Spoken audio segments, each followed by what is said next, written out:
अब आपको दिखाते हैं खबर 25 सेकंड में। पहली खबर झारखंड से। झारखंड के जमशेदपुर में एक बड़ा हादसा हो गया। यहां के एमजीएम अस्पताल का एक हिस्सा ढह गया है।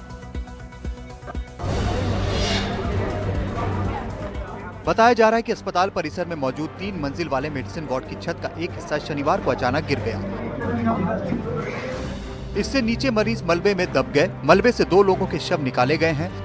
2 मरीजों को सकुशल निकाला गया है। बताया जा रहा है कि जो हिस्सा गिरा वो काफी जर्जर था। झारखंड के सीएम हेमंत सोरेन ने हादसे की जांच के आदेश दे दिए हैं। लखनऊ के सरोजनी नगर इलाके में एक फैक्ट्री में भीषण आग लग गई। इस हादसे में 2 लोगों के मरने की खबर है। बताया जा रहा है कि इस आग में फूड फैक्ट्री के मालिक अखिलेश और मजदूर अबरार की मौत हो गई है। फैक्ट्री करीब 1 साल से बंद थी। मौजूदा समय में इसमें वेल्डिंग का काम चल रहा था। आग इतनी भीषण थी कि इसका धुआं 2 किलोमीटर दूर से दिखाई दे रहा था। आसपास के लोग डर के मारे अपने घर से निकलकर बाहर आ गए। शाम करीब 4:30 बजे आग की सूचना फायर ब्रिगेड को मिली थी। 2.5 घंटे की मेहनत के बाद आग पर काबू पाया गया। ओडिशा में कटक में एक बड़ा हादसा हो गया। यहां पुलिस निर्माण के दौरान कंक्रीट स्लैब सीधे मजदूरों पर गिर गए। इस हादसे में अब तक 2 मजदूरों की मौत हो चुकी है, जबकि 5 गंभीर रूप से घायल हैं। कटक के खाननगर इलाके में काटजोड़ी नदी पर एक पुल का निर्माण हो रहा है। जानकारी के मुताबिक शनिवार को यहां एक क्रेन गिर गई। इसमें मौजूद कंक्रीट स्लैब भी गिर गए, जिसकी वजह से क्रेन के नीचे मौजूद मजदूर दब गए। मुख्यमंत्री मोहन चरण मांझी ने घटना की जांच के आदेश दे दिए हैं। गुजरात के साबरकांठा में एक बड़ा हादसा हो गया। यहां बस, जीप और बाइक की टक्कर में 6 लोगों की मौत हो गई है।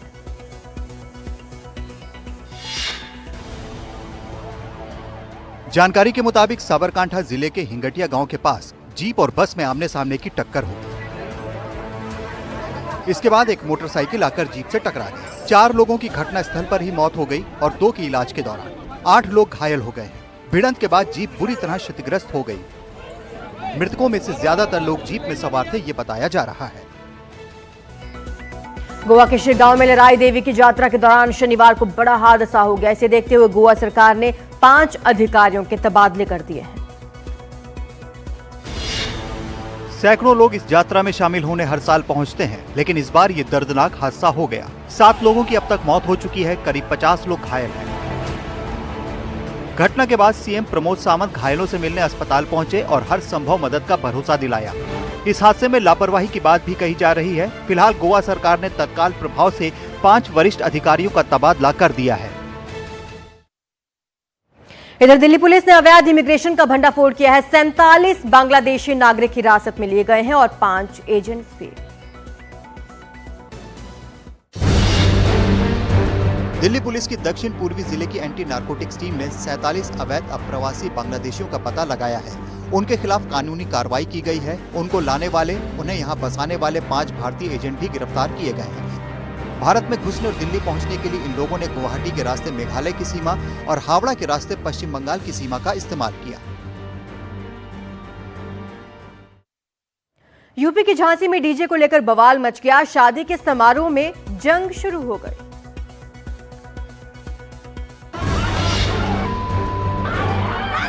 कुर्सियां चली, पत्थर चले। डीजे पर गाने को लेकर 2 पक्ष ऐसे भिड़े कि शादी के समारोह में मारपीट चालू हो गई।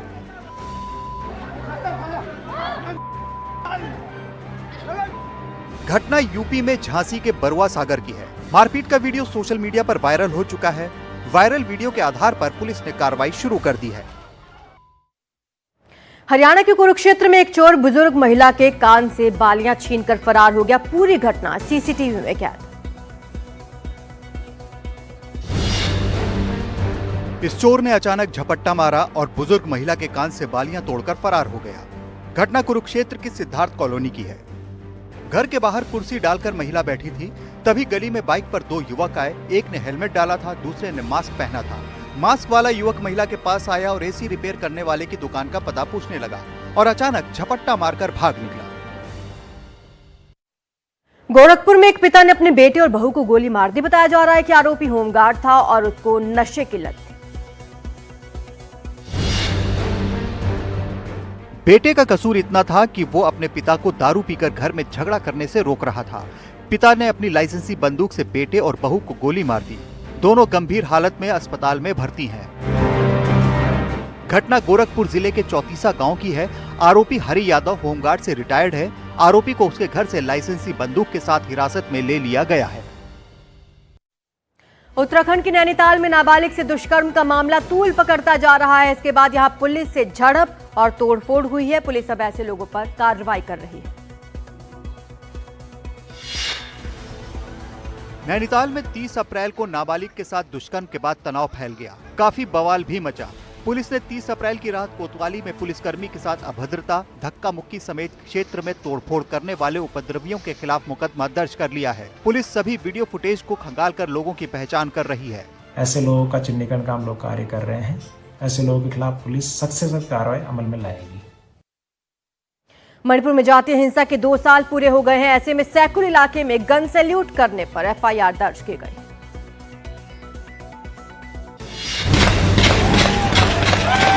तस्वीरें मणिपुर के कांगपोकपी जिले के सैकुल की हैं। यहां एक कार्यक्रम के दौरान गन सैल्यूट का मामला सामने आया है। पुलिस ने इस मामले में एफआईआर दर्ज कर ली है। स्थानीय नेताओं और वरिष्ठ लोगों से पूछताछ की जा रही है। आरोपियों को पकड़ने के लिए इलाके में रेड मारी जा रही है। प्रशासन ने 5 सिंगल बैरल गन जब्त की हैं। हरियाणा में रोहतक के आईएमटी में एक तेंदुआ दिखा, जिसके बाद यहां हड़कंप मच गया। तेंदुए को पकड़ने की कवायद शुरू हुई।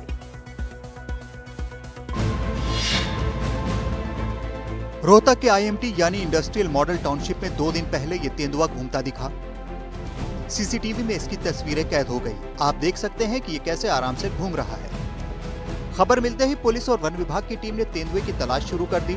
36 घंटे की मेहनत के बाद रात को तेंदुए को पकड़ लिया गया। इसके बाद इसे पंचकुला की मोरनी हिल्स में छोड़ने के लिए ले जाया गया। शिमला की संजौली मस्जिद को लेकर बड़ा फैसला आ गया है। पूरी मस्जिद को गिराने के नगर निगम कमिश्नर की कोर्ट ने आदेश दे दिए हैं।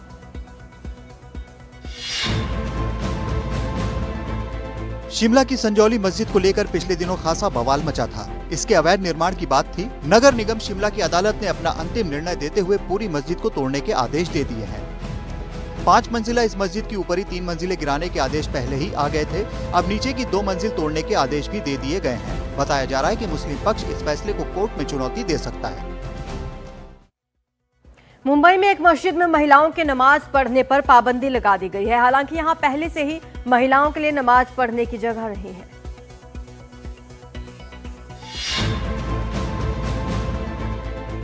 मुंबई के फोर्ट इलाके की मजीदिया मस्जिद में मुस्लिम महिलाओं के लिए नमाज बंद कर दी गई है।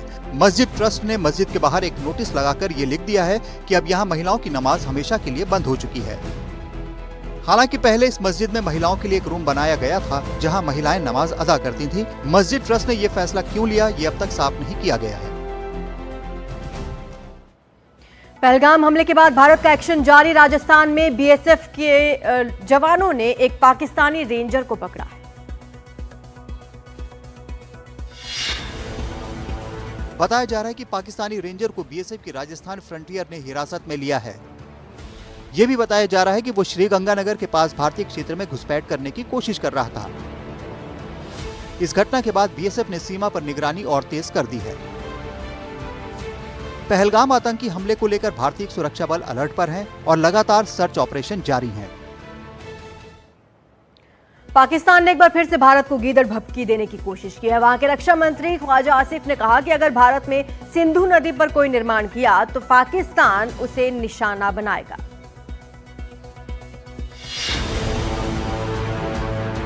पाकिस्तान के रक्षा मंत्री ख्वाजा आसिफ ने भारत को फिर धमकाने की कोशिश की है। उन्होंने कहा है कि अगर भारत ने सिंधु नदी पर कोई भी बांध बनाया या सिंधु जल संधि का उल्लंघन किया तो पाकिस्तान हमला कर देगा। पाकिस्तान के एक न्यूज चैनल को दिए एक इंटरव्यू में ख्वाजा आसिफ ने कहा कि सिंधु नदी पर किसी भी तरह का निर्माण भारतीय हमला माना जाएगा।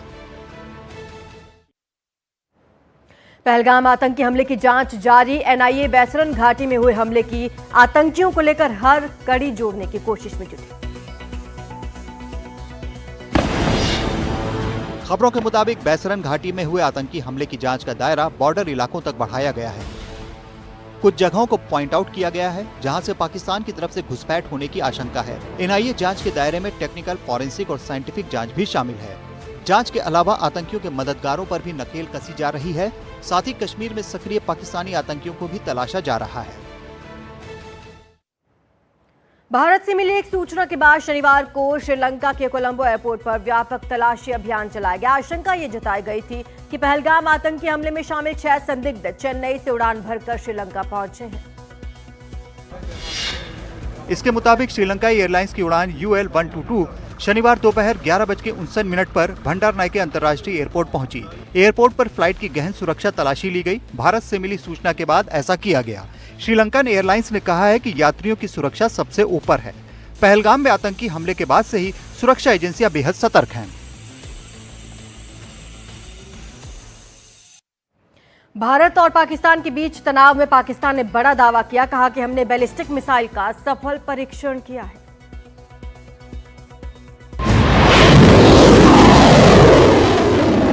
खबरों के मुताबिक इस मिसाइल का परीक्षण सोनमियानी रेंज में किया गया।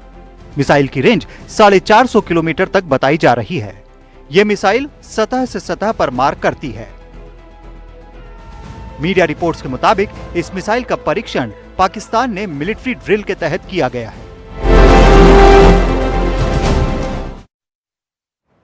भारत ने पाकिस्तान के खिलाफ एक बड़ा फैसला लिया। पाकिस्तान से आने और वहां जाने वाली चीजों पर पूरे तरीके से प्रतिबंध लगाने का ऐलान। अब कोई भी चीज किसी भी तरह से पाकिस्तान से भारत नहीं आएगी और न ही भारत से कोई चीज पाकिस्तान भेजी जाएगी। सरकार के इस फैसले की जानकारी देते हुए वाणिज्य मंत्रालय ने कहा कि अब पाकिस्तान से पूरी तरह से आयात निर्यात पर प्रतिबंध लगा दिया गया है। पहलगाम आतंकी हमले को लेकर भारत ने पहले डायरेक्ट ट्रेड को बंद किया था, लेकिन अब सरकार ने सभी तरह के इनडायरेक्ट ट्रेड को भी बंद करने का फैसला लिया है। पाकिस्तान से एक और गीदड़ भभकी आई है। पाकिस्तान में जमीयत उलेमा इस्लाम के नेता हैं मौलाना राशिद महमूद सुमरो। उन्होंने कहा कि जरूरत पड़ी तो हम सेना के साथ खड़े होकर लड़ेंगे। पाकिस्तान के ये मौलाना धमकी दे रहे हैं कि पाकिस्तानी सेना के साथ मिलकर भारत से लड़ेंगे और इतना ही नहीं, भारत में जाकर देवबंद में नाश्ता करेंगे। हिंदुस्तान में घुसकर दारुल उलूम देवबंद में चाय और नाश्ता करेंगे इंशाअल्लाह। वहीं इस वीडियो के आने के बाद यूपी में बजरंग दल के नेता विकास त्यागी ने कहा, इस बात की जांच होनी चाहिए कि इस मौलाना से दारुल उलूम देवबंद का क्या संबंध है। शनिवार को जम्मू कश्मीर के मुख्यमंत्री उमर अब्दुल्ला ने प्रधानमंत्री मोदी से मुलाकात की। पहलगाम हमले के बाद ये उनकी पहली मुलाकात। जम्मू कश्मीर के सीएम उमर अब्दुल्ला ने दिल्ली के 7 लोक कल्याण मार्ग में पीएम मोदी से मुलाकात की। यह मुलाकात पहलगाम हमले के बाद पहली थी। बताया जा रहा है कि इस दौरान पहलगाम हमले और उसके बाद बने हालात के साथ साथ सुरक्षा पर चर्चा हुई। सूत्रों के मुताबिक मुख्यमंत्री उमर अब्दुल्ला ने प्रधानमंत्री को जम्मू कश्मीर के मौजूदा सुरक्षा हालात और स्थानीय जनता की चिंताओं से भी अवगत कराया। ये बैठक करीब आधा घंटा चली। सीबीएसई के नतीजे घोषित होने वाले हैं। इससे पहले बोर्ड ने कुछ नियमों में बदलाव किया है। सीबीएसई ने 10वीं और 12वीं के परीक्षा परिणामों के बाद स्टूडेंट्स की ओर से होने वाले री इवैल्यूएशन के आवेदन के लिए नियमों में बदलाव किया है।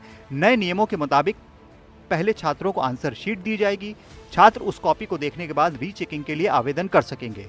छात्रों को अब पहले अपनी आंसर शीट की फोटो कॉपी प्राप्त करनी होगी। इससे वो तय कर सकते हैं कि उन्हें अगले चरणों के साथ आगे बढ़ना है या नहीं। जन जागरूकता लाने के लिए रेलवे ने एक अनूठी पहल की है। पश्चिम रेलवे ने छोटा भीम के जरिए जन जागरूकता लाने का निर्णय लिया है। सुरक्षित रेल सफर की सीख देगा छोटा भीम। पश्चिमी रेलवे आम जनता तक पहुंचने के लिए छोटा भीम की दुनिया के कैरेक्टर्स का उपयोग करेगी। मुंबई में आयोजित वेव्स 2025 में इस बारे में एनिमेशन कंपनी और रेलवे ने लेटर ऑफ कोलैबोरेशन पर हस्ताक्षर किए। छोटा भीम और उसके परिवार के चरित्रों का उपयोग print, digital, television, radio, poster और स्कूल कार्यक्रमों में किया जाएगा। आज सुबह बद्रीनाथ धाम के कपाट खोल दिए गए हैं। इससे पहले गंगोत्री, यमुनोत्री और केदारनाथ के कपाट खुल चुके हैं।